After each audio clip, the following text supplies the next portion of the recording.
actually married her. What's her name again? Cheryl Twitty?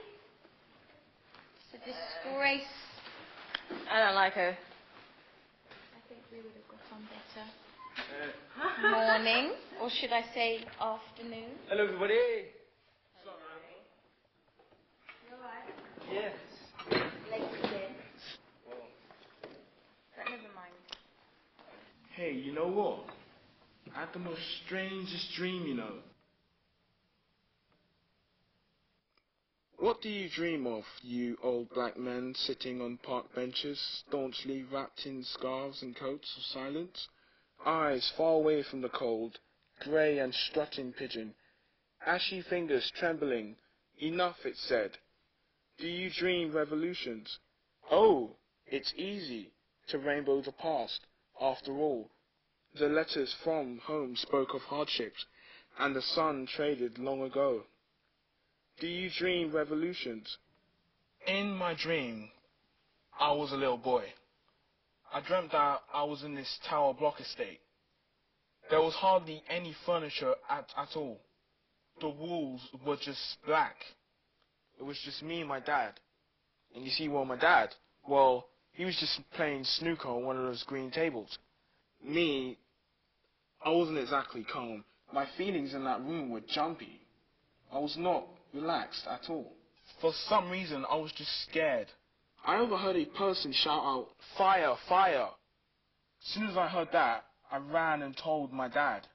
But when I told him, he said, "Fire? What fire?" I said, Dad, come on, we have to go now." I ran and hoped that my dad was right behind me. I ran down the stairs.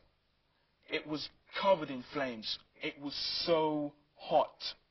I was so scared. I just wanted to get out. I just ran down the stairs as fast as I could and ran through those flames, and I was out that door. I looked back to see if my dad had come out. As soon as I saw that he didn't come out, I ran as fast as I could to the door. But when I reached the door, the tower just blew up in flames. It lit the sky.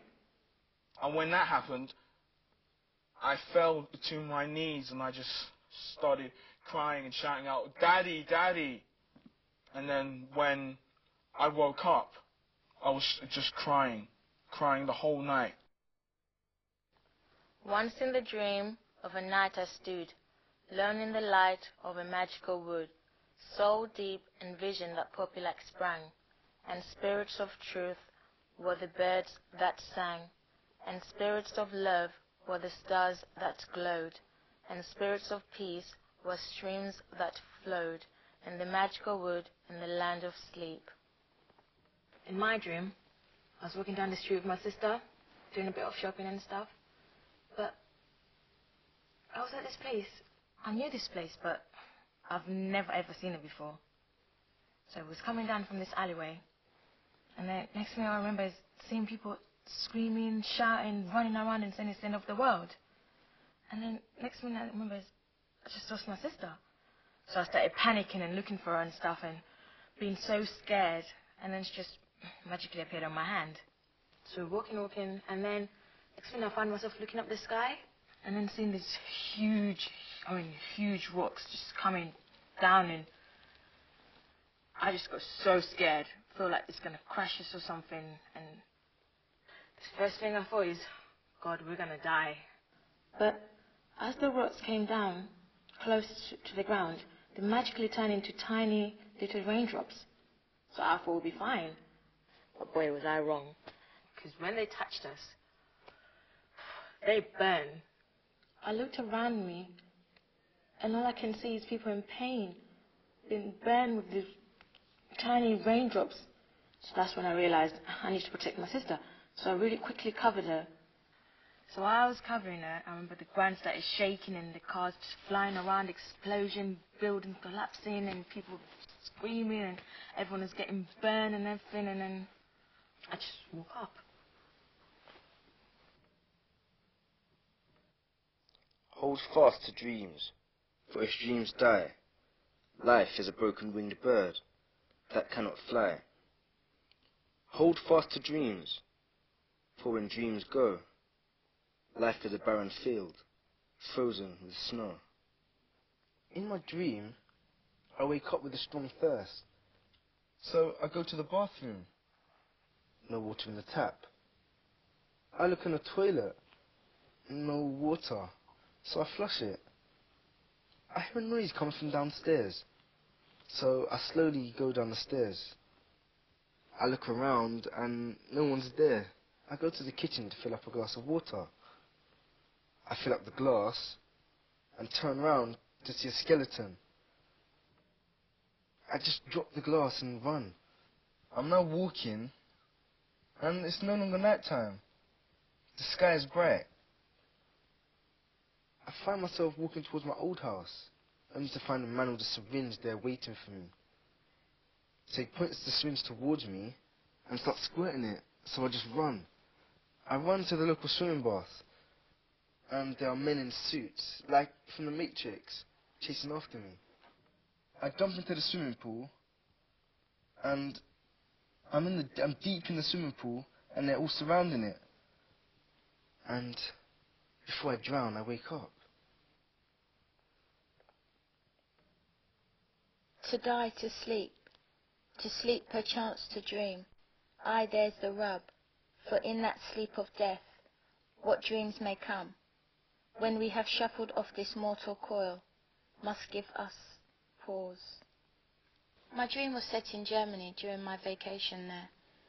It was on my second night that the dream happened. It began with me asking my cousin, whom I was staying with, to help me move my bedroom onto an open field. It was a very large field. It was green and very open. So, as I'm lying there watching TV, I see this cow in the distance. It was so small, it was just like a speck. So I thought, let me quickly get all my belongings together, because obviously the cow's coming. Which is rather strange, because it's a large field, so you would actually assume that the cow would have gone around me. As I started to get all my belongings together, within seconds, the cow is literally there in my room. And there's a little girl riding this cow. It just tramples on all of my things. Everything I own, my bed, my TV, everything. As I'm standing there watching this, unable to do anything, they vanish. To my right appears an Indian man. I think he was an alcoholic. He had a can of beer in a brown bag. His eyes were very, very red, with a glossy film over them. I demanded him to tell me what he was doing in my room. He said nothing. Instead, he was stealing my possessions and putting them into a black sack. So, I just stood there, vulnerable, frightened, unable to do anything with this knife pointing at me. Then appeared this tall white man. I think he was a butcher. He was wearing a broad white hat and a blue and white checkered apron. Because of his trade, obviously, he had a variety of knives, all bigger, sharper, and more dangerous than what the Indian man had. So, when he pulled them out, it was kind of like a reassurance for me that he could change the course of my current situation. At that point, I woke up. But I didn't feel scared. Ironically, I felt really safe.